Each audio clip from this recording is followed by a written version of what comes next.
Bonjour à tous, ravi de vous retrouver dans Smart Job, votre rendez-vous emploi RH management, débat, analyse, expertise et vos rubriques habituelles évidemment. Bien dans son job. Aujourd'hui, on s'intéresse à des conseillers indépendants, des conseils indépendants de haut niveau. Ils viennent de l'univers du sport.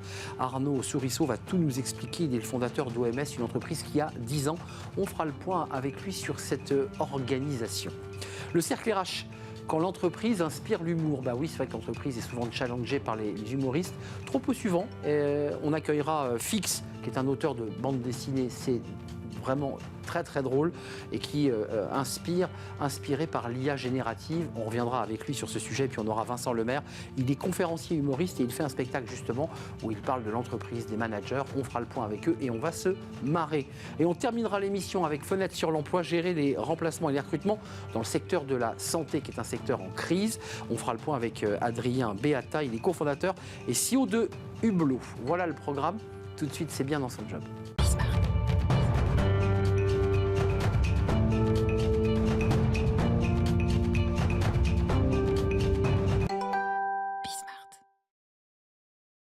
Bien dans son job pour parler du sport de haut niveau. On en parle beaucoup, l'intégration des sportifs de haut niveau dans l'entreprise. Mais on va affiner le sujet avec vous, Arnaud Sourisseau. Vous êtes le fondateur d'OMS, qui n'est pas l'Organisation mondiale de la santé, non, mais qui a plusieurs milliers de consultants. Sportifs du haut niveau pour certains d'entre eux, pour la plupart d'ailleurs. Comment est née l'idée, il y a 10 ans, de créer une entreprise où vous allez mettre dans votre écosystème des sportifs de haut niveau? Racontez-moi le début. Bonjour Arnaud. Bonjour. Oui, alors le début d'OMS, c'était vraiment cette volonté de permettre à des indépendants de pouvoir concilier à la fois une carrière professionnelle de haut niveau et aussi une passion. Voilà, cette notion de « et une carrière professionnelle passionnante et aussi une passion par ailleurs, qui peut être le sport, qui peut être la musique, qui peut être un projet associatif. Et donc, au sein de notre pool OMS, qui compte 5000 indépendants aujourd'hui de haut niveau, on a en effet un certain nombre de sportifs ou d'anciens sportifs de haut niveau qui concilient les deux. J'appelle OMS et je lui dis, je cherche quelqu'un qui est très très fort en management et en même temps, je voudrais qu'il fasse de la voile. Ça se passe comme ça ou pas? Je vous dis, on va vous présenter Arthur. Peugeot. Arthur Peugeot, par exemple, qui a fait des missions de stratégie RSE, responsabilité sociétale de l'entreprise, avec nous, pour des clients du CAC 40, en l'occurrence, et qui prépare la Mini Transat 2025 au bord d'un voilier, qui va d'ailleurs porter les couleurs d'OMS. Ça sert quoi? Ça sert le consultant, ça va lui permettre de continuer sa carrière, parce que c'est des sports, on le sait, peu rémunérateurs, c'est pas le football. Exactement. Ça, c'est la première chose. Est-ce que ça sert l'entreprise? Est-ce que l'image du sportif, elle amène un petit supplément d'âme? Mais je pense que le sportif, il apporte une forme de confiance en lui, une forme de résilience, une forme de force à l'entreprise, parce depuis toujours, il est capable de concilier les deux. Et donc, ce sont en général des personnes très organisées, très structurées, qui apportent beaucoup à l'entreprise. Mais, excusez-moi d'être abrupt, mais vous le vendez comme ça, l'entreprise? Vous parlez d'entreprise du CAC 40, vous leur dites, non seulement il va avoir la compétence pour vous accompagner, mais en plus, il est sportif de haut niveau. Est-ce que ça amène quelque chose? Est-ce que ça sonne à l'oreille du DRH? Ça dépend honnêtement des clients, mais c'est un vrai plus pour se différencier, en effet, pour ces profils-là. Parce qu'encore une fois, ça démontre de certaines valeurs, d'une certaine exigence dans son travail. Les profils qui peuvent concilier les deux sont des profils en général de très bon niveau. Alors on a parlé de Arthur Peugeot, qui est un voileux qui prépare cette transat, Samy Girma, qui lui ex-basketteur pro. Et quand je dis ex, ce qui est intéressant, c'est qu'on arrive au management de transition. C'est-à-dire que ça permet aussi à des sportifs de haut niveau de pouvoir faire le tuilage vers une vie professionnelle. Parce qu'après le sport, il faut faire une carrière en général. Exactement, c'est un des vrais sujets d'ailleurs pour les sportifs de haut niveau qui parfois se concentrent tellement sur leur sport, c'est en effet extrêmement exigeant, qu'ils en oublient l'après. Alors pour un footballeur, ça n'est pas très gênant, ou moins gênant en tout cas, parce qu'il aura les moyens de subvenir à son quotidien. Mais pour la majorité des sportifs, ils n'ont pas gagné suffisamment d'argent pour pouvoir subvenir à leurs besoins après leur carrière sportive. L'avenir pour vous, c'est quoi? Parce que là, vous avez 5000 consultants que vous allez répartir dans toutes les entreprises qui ont besoin de leurs compétences. Et vous avez créé en 2023 une association. C'est quoi l'objectif? Parce que vous avez déjà une entreprise. L'association, ça vous permet de quoi faire? Alors moi j'ai un petit regret dans ma vie jusqu'à présent, c'est de ne pas avoir poussé davantage dans un sport de haut niveau. Voilà. Et je me suis dit qu'un jour si j'avais des enfants et qu'ils avaient ce projet de pousser davantage dans un sport, je les y encouragerais. Et j'ai 4 enfants, dont 2 aînés qui sont très, très sportifs et qui ont cette envie-là. Et je me suis rendu compte que je ne les poussais pas plus que ça. Et j'ai pris un pas de recul, je me suis dit mais pourquoi ? Et en fait, la réalité, la réponse est arrivée très vite, c'est qu'en France, malheureusement, on oppose souvent scolarité et sport, au lieu de les faire se nourrir mutuellement, alors que l'un nourrit l'autre. Voilà. Et donc, j'ai créé, en effet, il y a presque 2 ans, cette association, Mens Sana in Corpore Sano, MSCS, qui promeut ce double projet scolaire et sportif pour nos enfants dès le collège. C'est-à-dire leur permettre, il existe des sports-études quand même dans plusieurs sports, le tennis, le rugby, le judo, le football évidemment. Ça permet de faire quoi de plus que ce qui existe déjà ? Alors, le problème du sport-études, très souvent, c'est qu'il est beaucoup plus sport qu'études. Voilà. Ou alors, il est concentré sur des sports très premium, très CSP+, qui nécessitent pour les parents d'avoir beaucoup de moyens. Donc nous, on voulait créer un modèle extrêmement simple, sans changer les choses, en s'appuyant sur l'école, publique comme privée, et les emplois du temps de ces écoles, et en disant simplement, vous gardez le même emploi du temps pour ces classes MSCS sport que l'on crée, et les 3 heures de sport que vous allez faire dans la semaine, eh bien, elles vont être concentrées sur un sport, qui est le sport préféré des professeurs de PS, et voilà. On va essayer d'avoir 1 ou 2 heures de sport en plus dans le cadre du programme scolaire via la dotation horaire globale, et en plus, on va coordonner les choses pour que les élèves de ces classes puissent s'inscrire à l'association sportive de l'école et aussi s'inscrire au club de leur localité. Donc ça veut dire que les jeunes de ces classes que vous avez créées, qui sont avec un focus sport, ne sont pas forcément des jeunes champions. Ça va les ouvrir à le devenir, on est d'accord ? Ils peuvent devenir... Créer des vocations. Exactement. On crée des vocations de sportifs de haut niveau et pour la plupart des cas, on crée des profils de bons sportifs qui vont se développer humainement grâce au sport et qui deviendront tout simplement de très bons élèves. Absolument. Et peut-être de très bons consultants ensuite Exactement. chez OMS. Ils seront peut-être la boucle est bouclée. Ils ne seront peut-être pas des champions de haut niveau, mais en tout cas, ils seront heureux de pratiquer ce sport. Merci Exactement. Arnaud de nous avoir rendu visite. Arnaud Sourisseau, on l'aura compris, fondateur de cette belle structure OMS et de cette association MSCS, Mens Sana in Corpore Sano, le corps sain. C'est important. Merci de nous avoir rendu visite. On tourne Merci Arnaud. on va sourire un tout petit peu maintenant avec des humoristes dans leur style très différent qui challengent l'entreprise. Et quand on dit qui challenge, qui s'en moque un peu tous les travers de l'entreprise, le manager, le bullshit et parfois quelques moqueries cinglantes. On les accueille tout de suite, c'est le Cercle RH et on s'intéresse justement à l'humour et à l'entreprise. C'est tout de suite.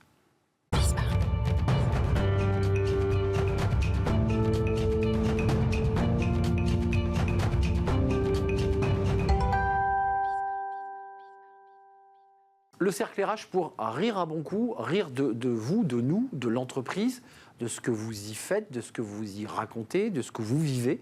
Parce que l'entreprise, c'est une micro-société où il se passe des milliers de choses.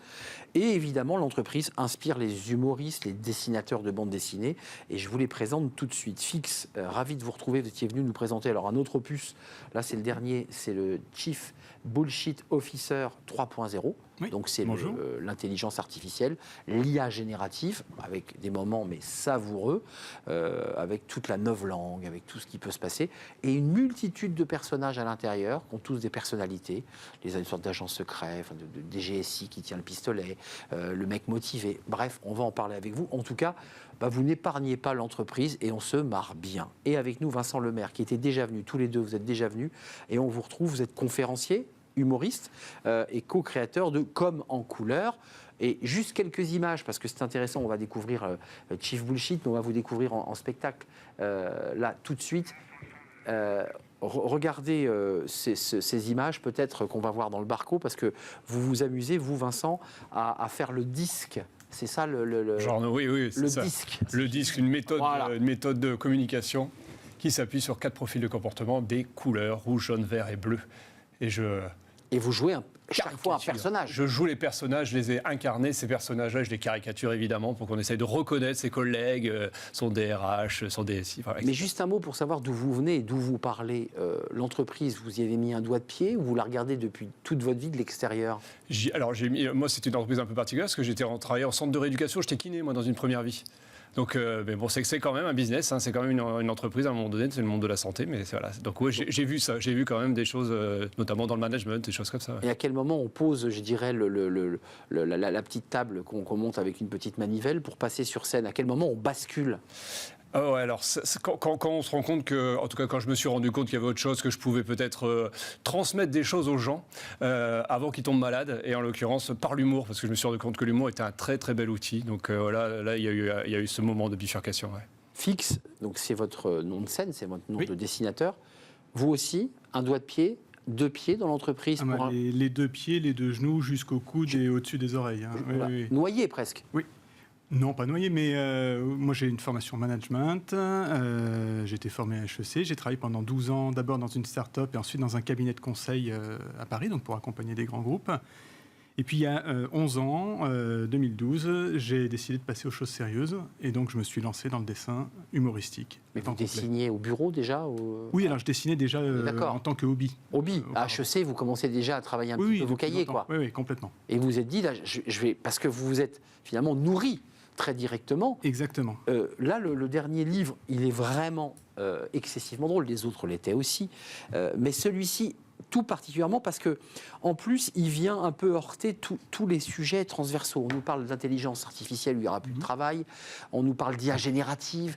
On nous parle d'une sorte de révolution. Et là, il y a ces strips qui sont très drôles. Alors, il y a Léonce, qui est un des collaborateurs, parce qu'il y a plein de collaborateurs, qui est un des héros, avec le patron éléphant, le big boss. Oui. Et il lui dit, Léonce, si nous voulons survivre à la révolution copernicienne qui est en cours, nous devons repenser notre business à l'aune de l'intelligence artificielle générative, appuyée sur des réseaux de neurones et du deep machine learning. Alors le type en face, il est un peu... Là, il est complètement asphyxié. Et la dernière bande, c'est... Je sais, vous avez demandé à Chien GPT de rédiger la stratégie de l'entreprise, et lui, il répond oui, je l'avoue. Et ça raconte tellement de choses. C'est bullshit, l'IA générative. Enfin, je veux dire, ce que vous nous décrivez là, c'est que on en parle beaucoup, on fait beaucoup de com dessus, mais c'est aussi puissant et aussi révolutionnaire qu'on nous le dit. Enfin, alors, je sors d'une conf sur l'IA générative. Bah oui, c'est pour ça que vous êtes donc, très chaud là. Oui, en fait, c'est une réalité. Et en même temps, il y a, comme tous les grands mouvements dans le monde de l'entreprise, toute une nuée de conférenciers, d'experts, coachs, prompt master maintenant, qui se greffe autour et qui va enrober petit à petit le phénomène réel, le vrai changement dans le quotidien, d'une couche de bullshit, effectivement, d'un jargon et puis d'arguments tout simplement commerciaux. Donc c'est de ça que je rigole dans ce strip que vous commentiez. Vous, quand même, le disque, c'est une vieille méthodologie où vous singez les personnalités, alors le rouge, le bleu, le jaune. Quel regard vous avez sur l'entreprise? Parce que les gens qui vous écoutent et qui rient avec vous, ils bossent. Ils viennent vous voir à la fin du spectacle et vous disent c'est tellement vrai, c'est tellement juste. C'est ça qui remonte à la fin de vos spectacles? Mais déjà en amont, parce que moi, avant d'intervenir dans une entreprise, j'interviewe les décideurs, le DRH, l'organisateur de l'événement, et j'ai déjà énormément d'informations, parce qu'ils en profitent pour évidemment se confier un petit peu sur des choses qu'ils peuvent vivre au quotidien, qui parfois les surprennent un petit peu. Et effectivement, oui, après, une fois que je suis passé sur scène devant le public, ils ne m'attendent pas, parce qu'eux ne m'attendent pas à la base, ils ne savaient pas qu'il y allait avoir cette intervention-là. Cadre de séminaire, de convention. Et en général, ils disaient « Ah, mais on s'y attendait pas. » Et ce qui est chouette, c'est que finalement, vous avez fait passer par le biais de l'humour, des informations, une ouverture à la différence de fonctionnement. Parce que c'est ça, souvent, qui est mis en avant. C'est on fonctionne pas pareil. Et avant, on disait « Oh, Gérard, il est pénible. » Ben non, c'est juste que Gérard, il fonctionne pas comme moi. Et que peut-être, si je m'adapte un petit peu, ça peut valoir le coup, ça peut assouplir un petit peu les choses. Ouais, c'est pas que de l'humour grinçant, c'est aussi de l'humour pour nous faire grandir, pour nous ouvrir les chakras. Clairement, vu qu'on parle de couleur, oui, les chakras, c'est clairement ça. L'idée, c'est vraiment de se dire, c'est pas parce que moi, je communique d'une certaine façon, c'est pas parce que j'amène les choses comme ça que c'est forcément ce qu'il y a de mieux. Oui, dans certaines situations, c'est ce qu'il y a de mieux, dans certains projets, mais peut-être que dans une autre situation ou dans un autre service, c'est peut-être pas la meilleure façon d'amener les choses. Fix, vous y retourneriez dans l'entreprise? Parce qu'il y a celui-ci, je ne sais pas si Nicolas Juchat nous l'a réservé, parce que lui aussi s'est bien marré. Là, il y a ce type, un de vos personnages, celui que vous citiez tout à l'heure, Léonce, je crois. Oui. Je ne sais pas ce qui est le plus angoissant, là il est vraiment mal, Léonce, avoir peur qu'une intelligence artificielle me remplace dans mon job, ou me rassurer en me disant qu'aucune IA ne voudra faire mon job. Enfin, celui-ci, il est terrible. C'est-à-dire que son jeu est tellement nul que même l'IA ne peut pas le remplacer. C'est ça que vous dites. C'est ça. Oh, c'est terrible. Mais vous y retourneriez, vous, dans l'entreprise, dans le conseil, en mettant le costard et en retournant vendre la boîte pour laquelle vous bossiez? Ou globalement, c'est un monde dont vous êtes content d'être parti? C'est un monde dont je suis content de tourner autour. D'observer. D'observer. Et effectivement, de n'y être qu'un observateur. Aujourd'hui, un observateur un peu amusé, parfois. Mais un petit peu comme ce qu'on disait juste à l'instant, aussi, moi, mes dessins, ils ont aussi pour but, avec l'humour qu'il y a dedans, de faire prendre un petit peu de recul aux gens et éventuellement de les faire sortir des postures et des grandiloquences. On peut le dire, ça dévoile les coulisses de l'émission, mais il y a juste avant un CEO qui est venu vous saluer, vous ne le connaissiez pas, il vous a serré la main, il vous a dit j'adore, j'ai votre livre sur mon bureau. Un CEO qui fait ça, c'est quand même quelqu'un qui est quand même capable de faire un petit pas de côté sur lui-même quand même. Ah oui, parce que vous tapez quand même. Là, vous nous brossez à travers une douzaine de personnages, dont le Big Boss, des profils sociologiques très cadrés. C'est celle qui a son pistolet, qui part pas en vacances et qui veut pas le dire à son patron parce qu'elle s'occupe de la sécurité de la boîte. C'est ça. Elle s'occupe de la cybersécurité. Elle veut pas donner ses dates de congé au cas où ces dates de congé seraient connues des hackers, justement. Et sauf qu'en face, le RH, visiblement, qui est en sueur et qui lui dit mais vous prenez des vacances ou vous n'en prenez pas? Et il lui dit bon, la seule certitude, c'est que vous êtes là aujourd'hui. Et elle lui dit pas sûr, il y a des hologrammes. J'adore. Mais vous, l'entreprise, après, vous avez un premier contact avec les patrons qui vont vous dire faites-nous un truc drôle et faites un peu, mettez un peu de mousse. Puis après, vous avez des retours des collaborateurs qui vous disent vous êtes peut-être même pas allé assez loin. Alors effectivement, d'ailleurs, ça ne se veut pas être une formation, mon intervention, ça se veut vraiment être une sensibilisation. Et souvent, effectivement, il y a une demande des collaborateurs de dire bon, alors, ok, ça m'a donné des indices, ça m'a donné des billes pour déjà, effectivement, voir les différences. Mais alors, je fais quoi maintenant? Et alors, après, on peut aller plus loin. Et l'idée, c'est bien sûr de passer son profil, avec le disque, et pourquoi pas de se former aux méthodes, justement, pour essayer d'adapter un peu sa communication. Moi, mon rôle avec l'humour, finalement, c'est d'ouvrir l'esprit, de casser les croyances limitantes qui bloquent les informations. Et l'humour a ce gros avantage-là, quand même, c'est que ça permet de passer de l'information et les gens mémorisent mieux aussi. Parce que le fait de rire, c'est une charge émotionnelle. Ouais. Et on le sait, comme toute charge émotionnelle, ça imprègne l'information. Et donc, c'est ça que moi, j'aime bien mettre en place. Je me dis, je vais ancrer des choses. Puis après, c'est des graines. L'idée, c'est que ça pousse. Et puis, ce qui est intéressant à travers un spectacle ou un livre, c'est qu'on en parle ensemble. Tu as vu celui-là, on le commente ensemble. Il y a un effet, il y a quoi? Il y a un effet catharsique aussi à travers ça? Oui, il y a un effet catharsique, un effet de complicité, ou tout simplement.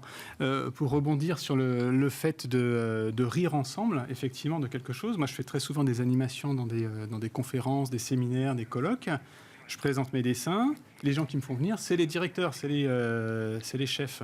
Et ils rigolent des mêmes sujets avec leurs employés. Donc il y a une complicité autour de ce rire, de ce partage émotionnel qui fait que, ok, on est d'accord sur le fait qu'on n'est pas tout à fait dupe de tel ou tel sujet et on partage quelque chose. Dès le début du livre, vous nous faites la galerie de portraits pour qu'on y voit clair. L'organigramme. L'organigramme, avec les actionnaires, donc ils sont des hommes masqués, l'impression que c'est une conférence de presse du FLNC Canal Historique.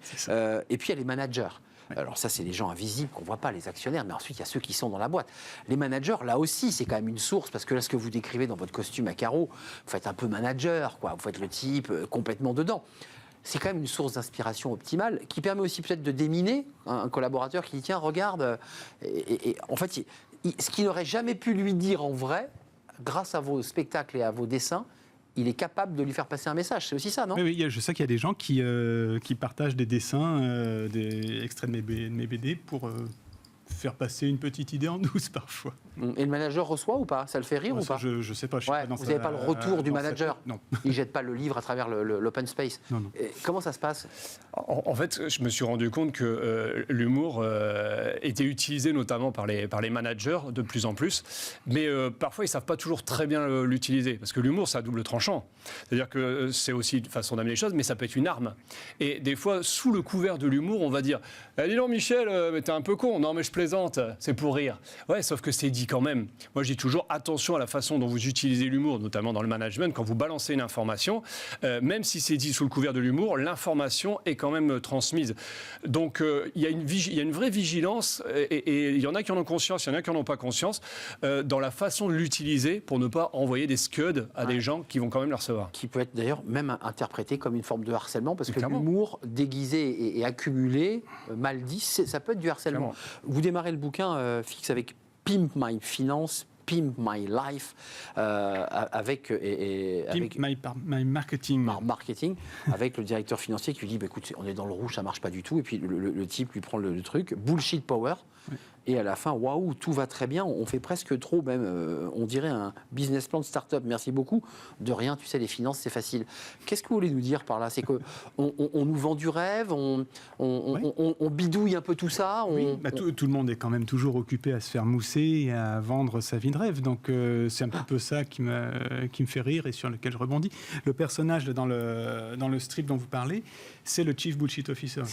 Lui, son pouvoir magique, c'est le Bullshit Power. Donc, il arrive sur quelque chose, paf, il met un coup de Bullshit Power et ça devient merveilleux comme un business plan de start-up, effectivement. Mais juste préciser quand même qu'au bout, il y a des clients dans tout ça, parce que là, vous riez.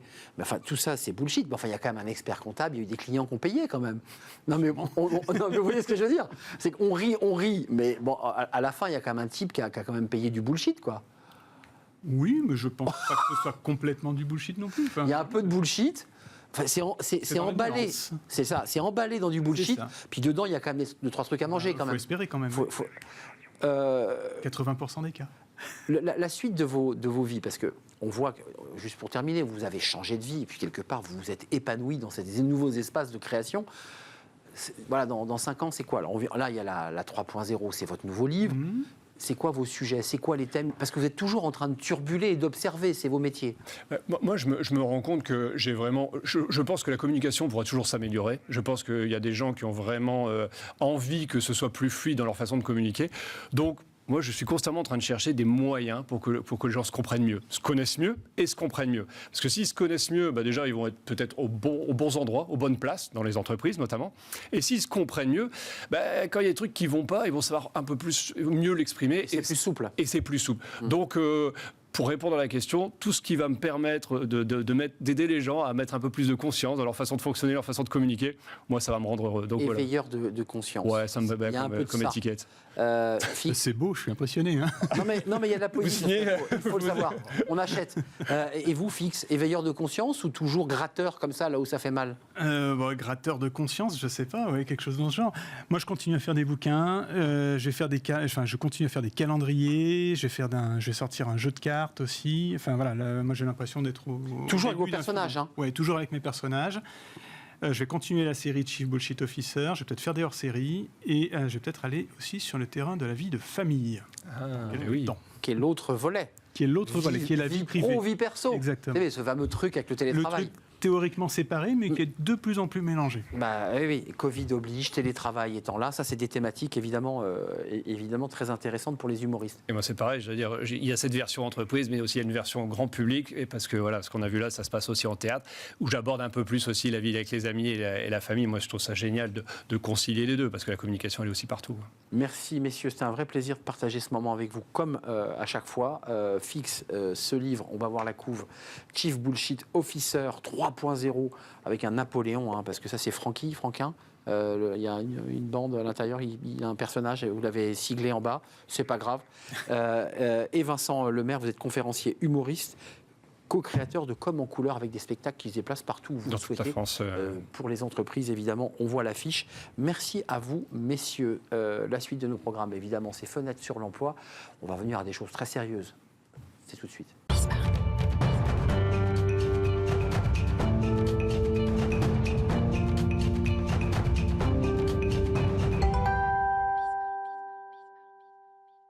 Et on termine notre émission avec Fenêtre sur l'emploi pour parler du secteur de la santé. Pénurie de salariés, d'infirmières, d'aides-soignantes. Comment faire? On en parle avec Adrien Beata. Vous êtes le cofondateur et CEO de Hublot. Vous l'avez créé à 28 ans. Exactement. Et vous avez aujourd'hui 35 ans, je peux donner votre âge. C'était il y a 7 ans, oui. C'était il y a 7 ans. Une sacrée aventure, 180 collaborateurs. Pourquoi faire? C'était quoi l'esprit? Pour mettre en relation l'offre et la demande, parce que c'est empirique. L'esprit initial de Hublot, c'était de permettre aux établissements de santé de gérer sereinement leurs problématiques de remplacement et de recrutement. En fait, ce sont deux thématiques qui sont présentes dans la tête de l'ensemble des personnes qui travaillent dans un établissement de santé, que ça aille du directeur jusqu'au cadre de santé, qui doivent gérer les services, qui doivent gérer les soins dans ces établissements. Donc c'est la préoccupation majeure des établissements de santé.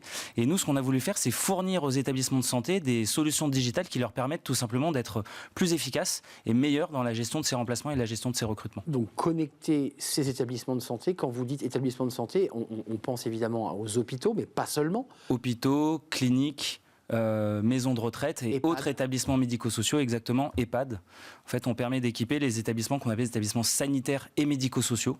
Ça va du centre hospitalier universitaire, un gros hôpital, jusqu'à des EHPAD de plus petite taille. L'idée, c'est de le connecter avec un vivier de potentiels collaborateurs. On est bien d'accord, qui viennent s'inscrire sur votre plateforme.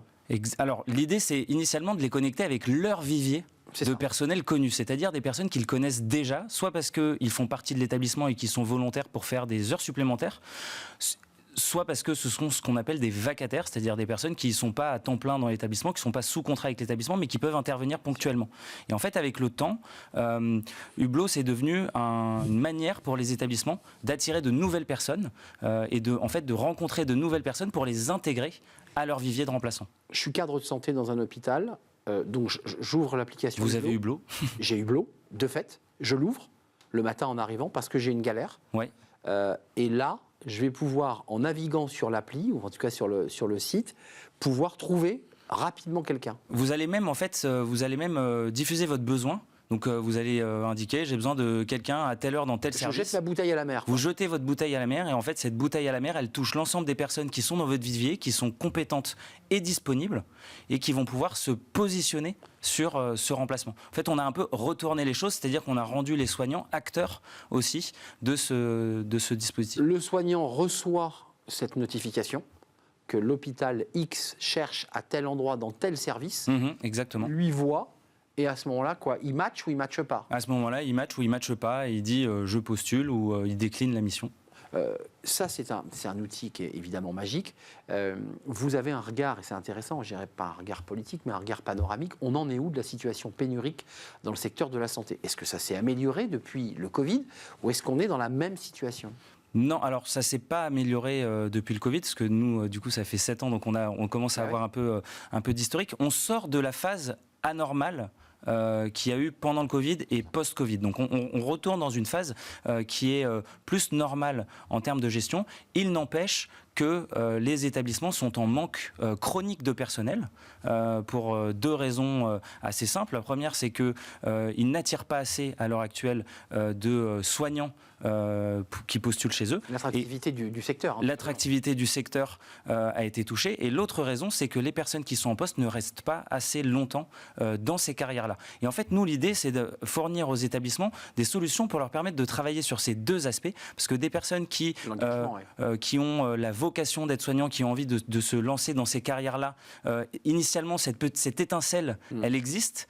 Mais aujourd'hui, le système permet plus totalement de justifier le fait d'aller faire 3 ans d'études pour devenir infirmière et ensuite d'aller travailler dans un hôpital. C'est un métier de passion à l'origine. C'était souvent un métier de passion et en fait, aujourd'hui, on est dans une logique où le fait que ça soit un métier de passion, ça ne suffit plus. Le fait que c'est un métier passion permet aux personnes de rentrer dans les carrières, mais pour garder ces personnes-là dans les carrières, il faut leur fournir des conditions de travail qui sont améliorées, des salaires qui sont plus décents, plus de flexibilité dans la gestion de leur planning. Aujourd'hui, dans beaucoup d'établissements, on travaille encore sur des horaires de jour et de nuit. Les soignants n'ont pas forcément la main ou la possibilité de donner leur desiderata dans leur planning. Donc travailler autour de la qualité de vie au travail, c'est un élément super important pour les établissements. Merci Adrien. Beata, vous connaissez parfaitement votre sujet, cet environnement. Merci de nous avoir rendu visite, cofondateur et CEO de Hublot, créé il y a 7 ans, 180 collaborateurs et justement cette possibilité de trouver le collaborateur qui vous convient dans les établissements de santé. Merci à vous, nous sommes très en retard. Merci à toute l'équipe évidemment qui m'accompagne et merci à vous, je vous dis à très bientôt. Merci à vous.